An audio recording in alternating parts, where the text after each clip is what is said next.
Direct sur les Recording in notes. progress.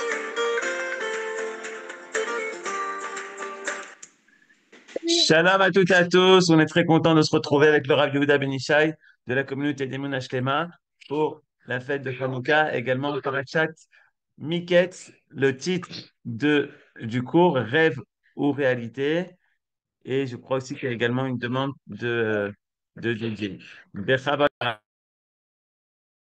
Hanouka Sameach, Shabbat Shalom à tous et à toutes. Toda Rabba d'être fidèles au rendez-vous grâce à notre ami Aaron. Alors, on a ce cours à consacrer l'Ilui Nishmat Chana Yunger Bat Sarah Mariette. Un cours qui est dédié par Monique de Paz. Par la même occasion, la fête de Hanouka est une fête de Refoua. On le sait parce que le Mizmor Shir Hanouka Tabayit le David parle de la Refoua. Vatir Eni. Alors, Bezrat Hashem, que Akadosh Baruch Hu envoie la Refoua Shlema à tous les blessés et à tous les malades qui ont besoin de la Refoua Shlema, et que ceux qui sont encore prisonniers reviennent rapidement, que Dieu protège nos soldats qui continuent l'œuvre des Maccabim, des Hashmonaïm, et Bezrat Hashem, grâce à cette fête, on verra de grands miracles, encore plus grands que ceux qu'on a déjà vus. Alors, la paracha de cette semaine, évidemment, commence avec les rêves du Pharaon, qui vont être répétés pas moins de 3 fois. La première fois, la Torah nous raconte ses rêves. La deuxième fois, le Pharaon raconte ses rêves à Yosef. La troisième fois, c'est Yosef qui rappelle les rêves pour en donner la solution. 3 fois, les rêves du Pharaon sont rappelés au début de notre paracha.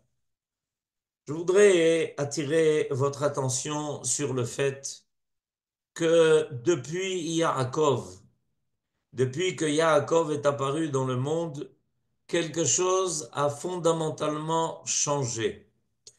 Et c'est important pour nous, Israël, de le constater, puisqu'on est appelé du nom de notre ancêtre Yaakov qui est devenu Israël.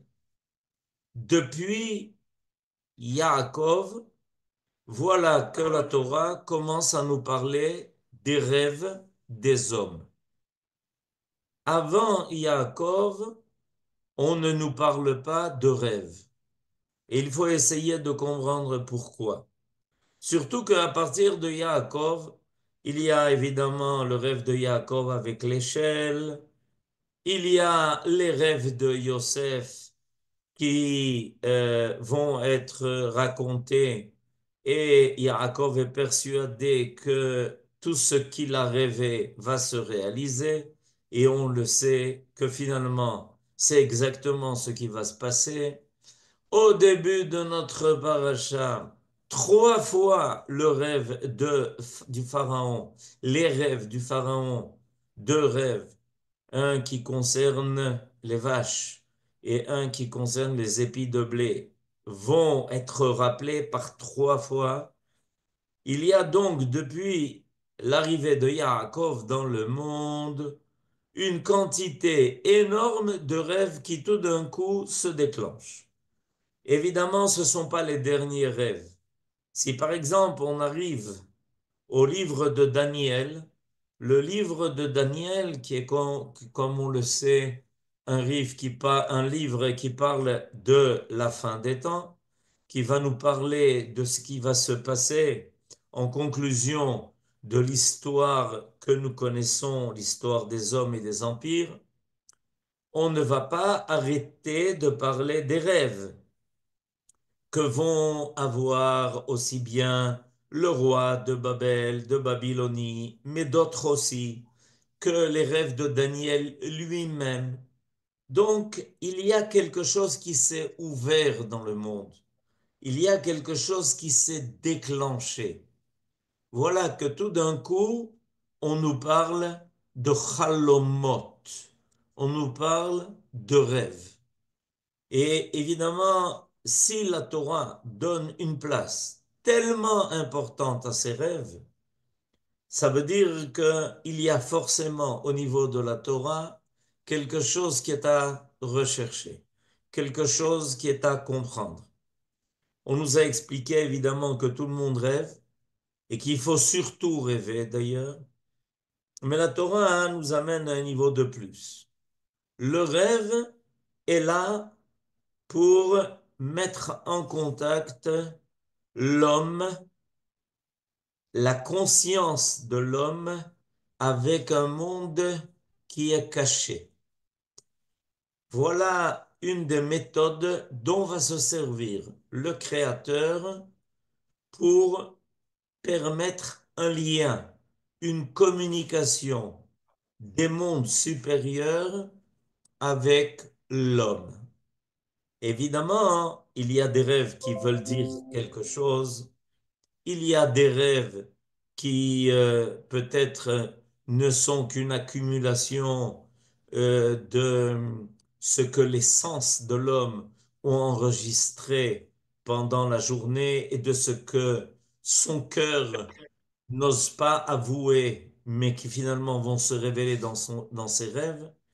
Mais il y a quelque chose de beaucoup plus vrai, de beaucoup plus grand, de beaucoup plus essentiel dans le Chalom. À tel point que Rabbeinu Bechaye, dans son commentaire sur la paracha de cette semaine, la paracha de Miketz, va dire que il y a là, d'une certaine façon, un achèvement du Maaseh Bereshit. En effet, dans le verset 32 du chapitre 41 de notre paracha, regardez ce que Yosef va dire et, au Pharaon. Et si le songe s'est reproduit à Pharaon par deux fois, c'est que la chose est arrêtée devant Dieu. C'est que Dieu est sur le point de l'accomplir. Umemaer a Elohim la'asoto. Il y a une parallèle qui est mise. Asher bara Elohim la'asot, nous dit Rabbeinu Bechaye. Dieu est en train de réaliser quelque chose. Mais il y a une grande différence. Dans le Maaseh Bereshit, dans le récit de la création, Dieu est seul dans son monde. Il est le créateur de la façon la plus absolue, dans sa totalité, dans son infinité, dans une perspective qui est éternelle. À partir du moment où l'homme est créé, voilà que Akadosh Baruch Hu prend l'homme pour associé. Mais en quoi il le prend pour associé? Il le prend pour associé dans la mesure où l'homme sera-t-il ou pas capable de capter l'intention divine qui se cache dans l'histoire des hommes, qui se déroule, qui va se dérouler sur terre, sur cette terre que Dieu a créée. Bereshit bara Elohim et hashamayim ve'et haaretz. Et ensuite, d'ailleurs, est-ce que l'homme va être capable, une fois qu'il a compris le rêve, d'être celui qui va le réaliser? Il y a donc en fait deux étapes fondamentales qui en fait en sont trois. La première, c'est l'inspiration. Le rêve, qui est vrai, vient d'une inspiration qui est divine. Hainu kecholmim. Nous avons droit à la part de Dieu d'une communication qui se fait par rêve. Dieu nous inspire. Est-ce que nous sommes aptes à capter ce message? Là commence la première question. Dieu inspire et il envoie des messages. L'homme rêve et il capte ces messages.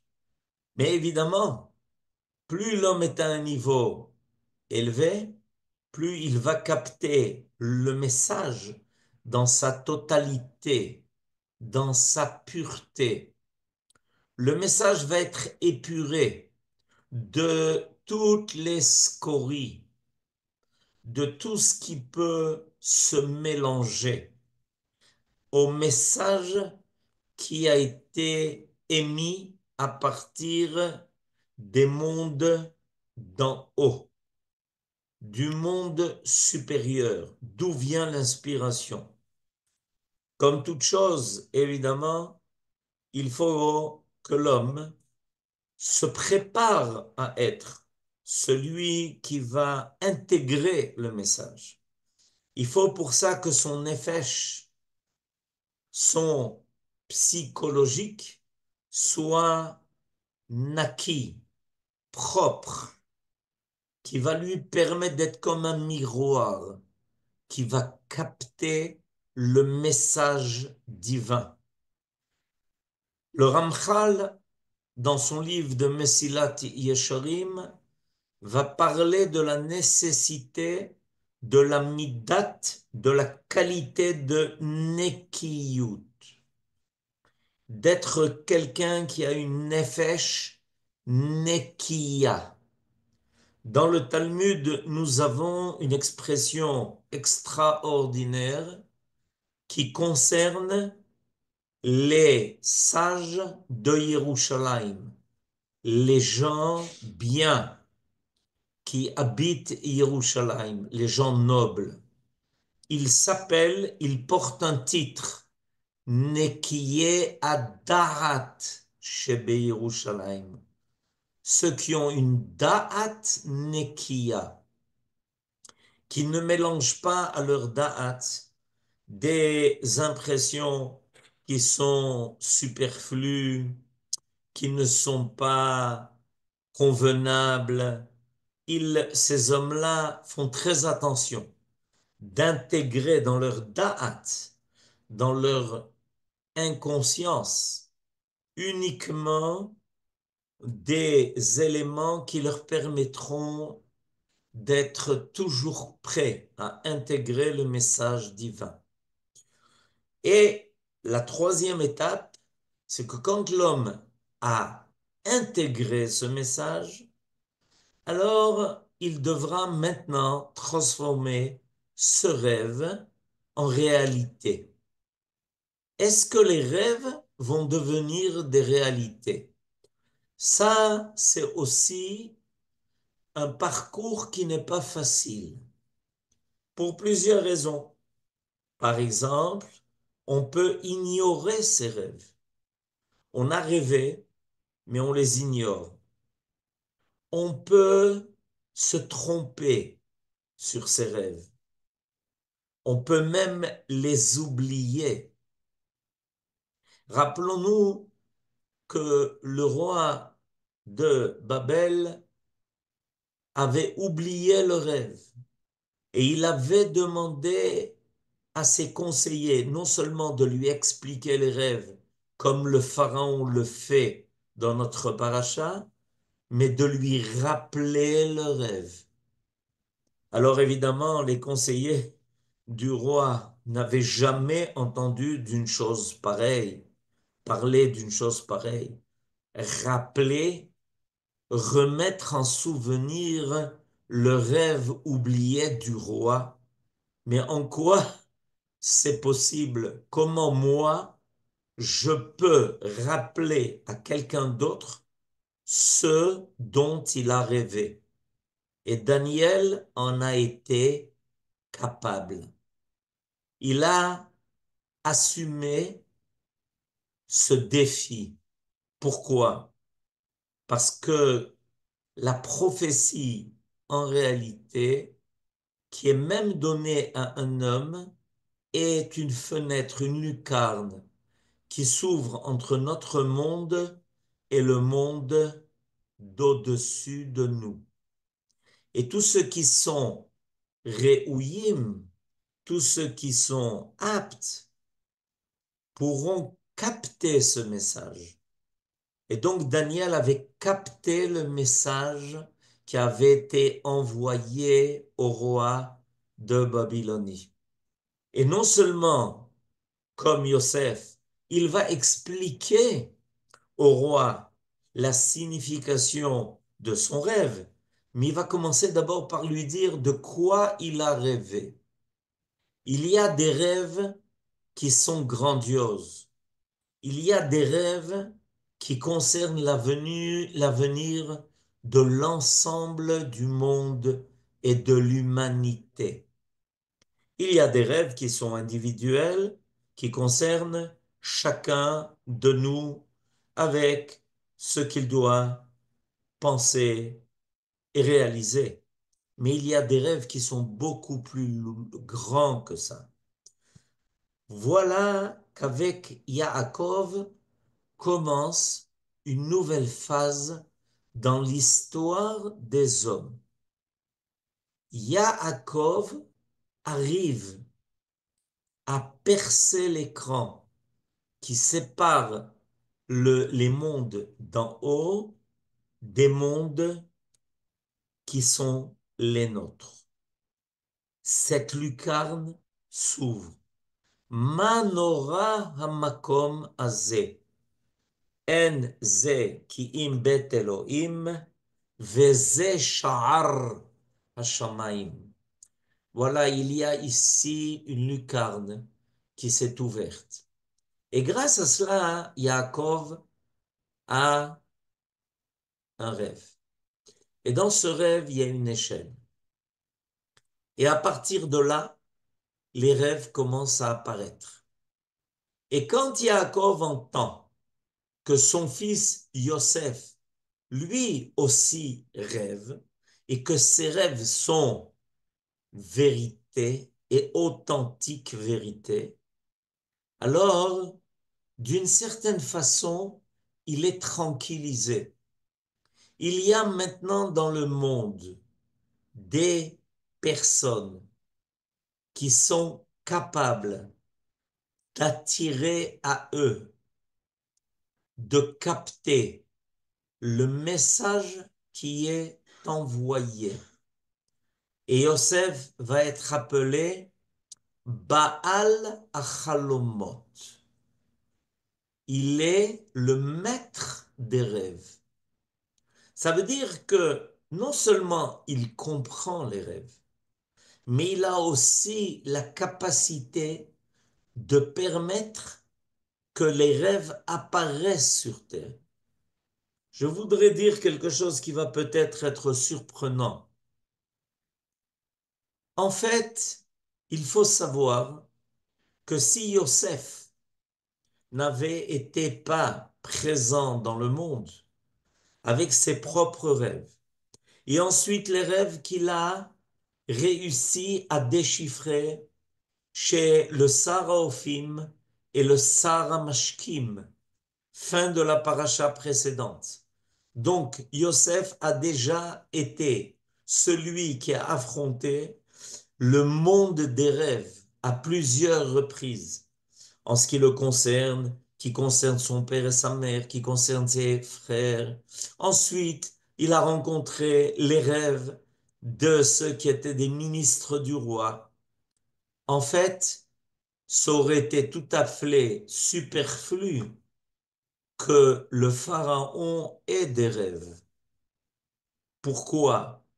Pourquoi inspirer le pharaon de rêves qui n'auraient pour lui aucune signification? Je veux dire par là que c'est la présence de Yosef dans l'histoire qui permet au pharaon de rêver. Sans la présence de Yosef dans l'histoire, les rêves du pharaon n'ont aucune importance, ne veulent rien dire. Donc la Torah n'en aurait pas parlé. Je veux dire qu'il y a là, en fait, quelque chose qui se développe. On a commencé par le rêve le plus extraordinaire, celui de Yaakov. On est passé au rêve de son fils Yosef, qui continue Yaakov, son père, de façon fidèle. Ensuite, Yosef rencontre déjà les ministres d'Égypte, le Saraophim et le Saramashkim, et il va finir par rencontrer les rêves du maître de la plus grande puissance de l'époque. Et à partir de là, on sait que lorsque l'on a des rêves, il faut s'adresser à ceux qui descendent de Yosef, à ceux qui ont reçu de Dieu la clé des rêves. Le mot chalom veut dire aussi achlama, qui veut dire guérison. Et il veut dire aussi alchama, qui veut dire soudure. Ce sont ces mots-là, avec leur signification que je viens de donner, les mêmes lettres que le mot chalom. Chalom, achlama, achalom, achlama, ve'alchama. La soudure qui se fait entre les mondes supérieurs, les mondes d'en haut et notre monde, grâce au rêve, amènent une guérison. Ils amènent une solution. Très souvent, dans le monde où nous vivons, il y a des problèmes extrêmement graves qui remettent des fois en cause la vie même de l'homme sur terre. Prenons un exemple. Si le pharaon n'avait pas rêvé et si le pharaon n'avait pas reçu la solution de ses rêves par Yosef, l'Égypte, qui était la superpuissance de l'époque, aurait sombré dans la famine. Mais si l'Égypte avait sombré dans la famine sans avoir eu la conscience de pouvoir se préparer à cet événement qui est un événement universel, parce que l'Égypte est le grenier du monde entier. Vous vous rendez compte un peu de ce qui se serait passé? L'Égypte, pendant les 7 premières années, aurait continué à vivre comme d'habitude, sans rien mettre de côté, sans faire des réserves, sans chercher les solutions qui permettront de survivre. Les crises mondiales peuvent mener à des catastrophes, à moins que il y ait sur terre des hommes qui reçoivent la clé de la solution de ces crises. J'en profite pour vous dire que le mot crise en hébreu se dit mashber. Et on dit de Yosef qu'il est, voilà ce qu'a dit son père de lui, mashbir, l'école haaretz. Ça veut dire quoi? Ça veut dire que Yosef est l'homme qui a la clé des rêves et qui est capable de surmonter les mashberim.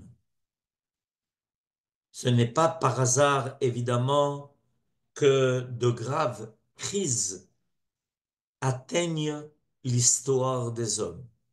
C'est pour remettre en question, c'est pour faire le point, c'est très souvent pour remettre la machine en marche à partir du moment où elle a commencé à s'enrayer ou à s'emballer et à amener à des résultats extrêmement effrayants.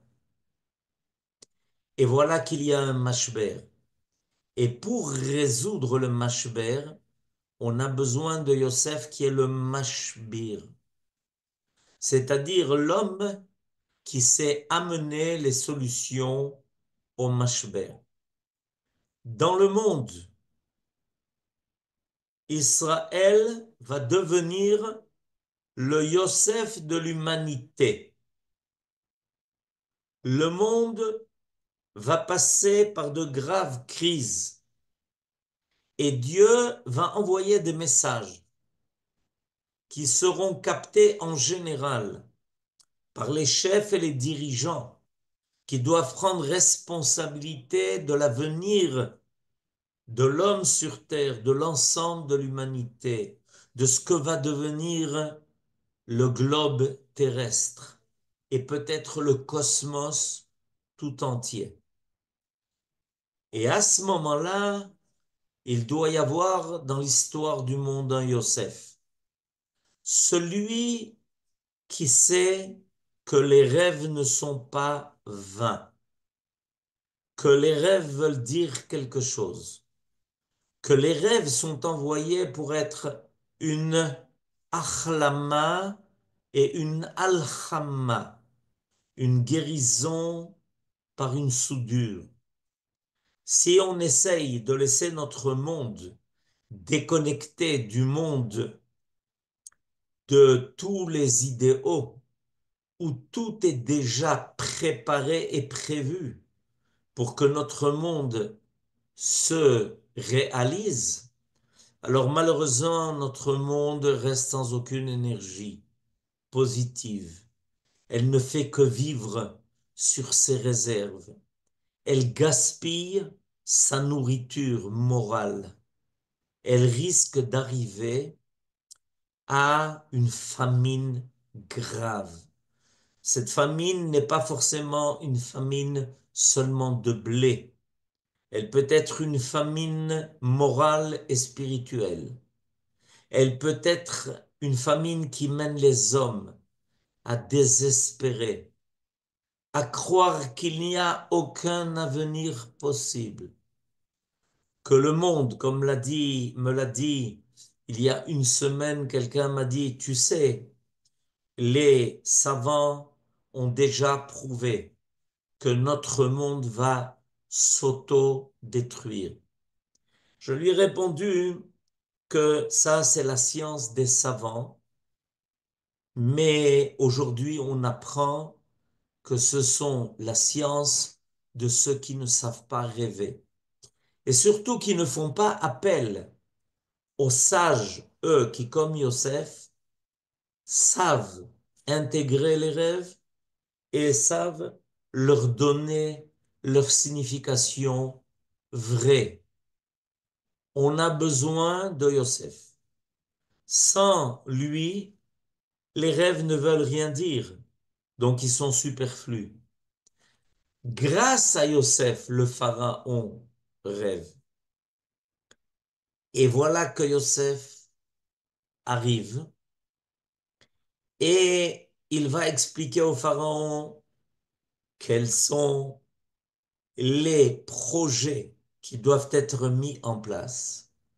Et à ce moment-là, le pharaon a tout compris et il lui demande d'être celui qui lui-même va les réaliser.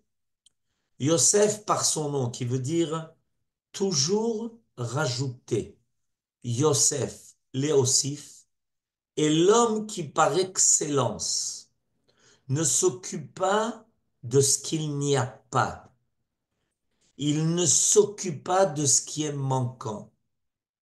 Il ne s'occupe pas de ce qui ne va pas. Il est là pour amener des solutions. Et ces solutions ne sont pas des solutions seulement humaines. Il est là qu'aider les ossifs.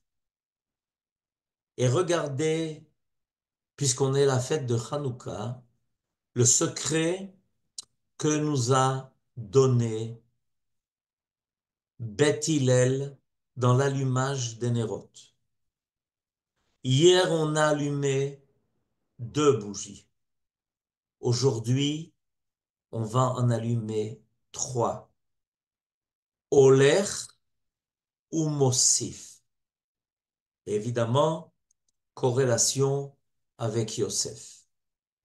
Notre vie doit essentiellement se porter sur ce qu'on est capable de rajouter, sur la plus-value que nous sommes capables d'amener. Non pas de s'occuper des ténèbres et de l'obscurité, mais de rajouter de la lumière. Qui ner mitzvah vetora or. Le mot or est le 25e mot de la Torah, pour nous faire référence aux 25 qui se lèvent.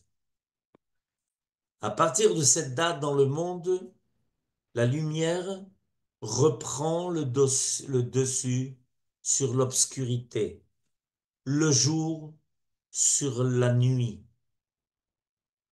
En effet, dans le récit de la création, on nous parle de ténèbres qui apparaissent. Ve'haaretz hayta tohu vavohu, ve'choshech al pnei tehom. Choshech, c'est l'obscurité.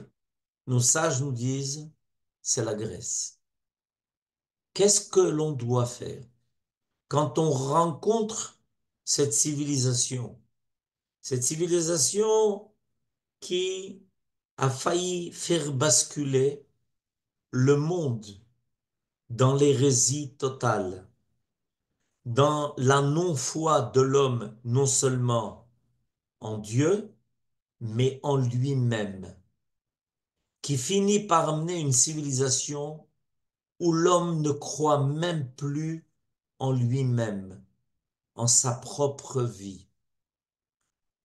La seule possibilité, nous disent nos sages, quand tu rencontreras cette civilisation, n'oublie pas, ner mitzvah vetora or. Et je voudrais terminer en disant que ce vendredi-là, on est la veille de Shabbat Hanouka et on va rajouter des lumières à un double niveau. On va d'abord allumer les nérodes de Hanouka, fête instaurée par nos sages. Ensuite, on va rajouter les nérodes de Shabbat. On va faire rejoindre l'histoire d'Israël avec son affrontement avec les différentes civilisations, surtout la civilisation gréco-romaine, avec la création. C'est-à-dire que Dieu nous dit, vous voyez, moi j'ai créé le monde avec la création fait qu'il y a une obscurité à dissiper, n'oubliez pas, vous avez reçu de mes propres mains la force d'éclairer et d'illuminer. N'oublions pas aujourd'hui d'allumer et les nérodes de Hanouka et les nérodes de Shabbat. Shabbat Shalom et Hanouka Sameach. Toda rabba, Rav. Shabbat Shalom, Chanukah Sameach à tous. Que des bonnes nouvelles. Vous pouvez ouvrir les micros, Chanukah Sameach. Amen. Shabbat Shalom, Hanouka Sameach לכולם. Shalom, Hanouka Sameach. Shabbat shalom. Shalom. Shabbat Shalom, Hanouka Sameach. Hanouka Sameach. Shabbat Shalom, Rav. Shabbat Hanouka Shalom. Sameach. Shabbat Shalom, Rav Ben Ishai. Shabbat Rav, j'ai une petite question. Oui. Quand on a, celui qui peut avoir des grands rêves, des rêves, disons, qui le dépassent, qu'est-ce qui peut, enfin, à part euh, oui, que- à qui peut-il en parler et que peut-il, comment? Alors, il faut en parler seulement à quelqu'un qui, nos sages nous disent, veut votre bien. Et en Oui. général, il faut en parler à un sage qui Mm. saura lui-même être inspiré pour donner la solution au rêve. Parce que, en fait, le Rav doit se mettre en contact avec l'intention divine du rêve que vous avez reçu pour vous en donner la bonne solution. Nos sages nous disent que la solution des rêves va par la parole de celui qui va les déchiffrer. Alors, il faut faire très attention de ne pas raconter à n'importe qui ses rêves. Et si c'est des beaux rêves, on peut toujours en parler. Mais si c'est des rêves dont on est interpellé, interloqué et des fois même inquiet, tout ne pas oublier de n'en parler. Et il y a des filotes particulières pour que les rêves se transforment toujours en bonne solution. Voilà. Oui, oui, oui, je sais. C'est la bienveillance, c'est enfin, Voilà. qui, c'est l'interprète, c'est celui qui interprète, mais C'est l'interprétation qui va donner au rêve sa dimension.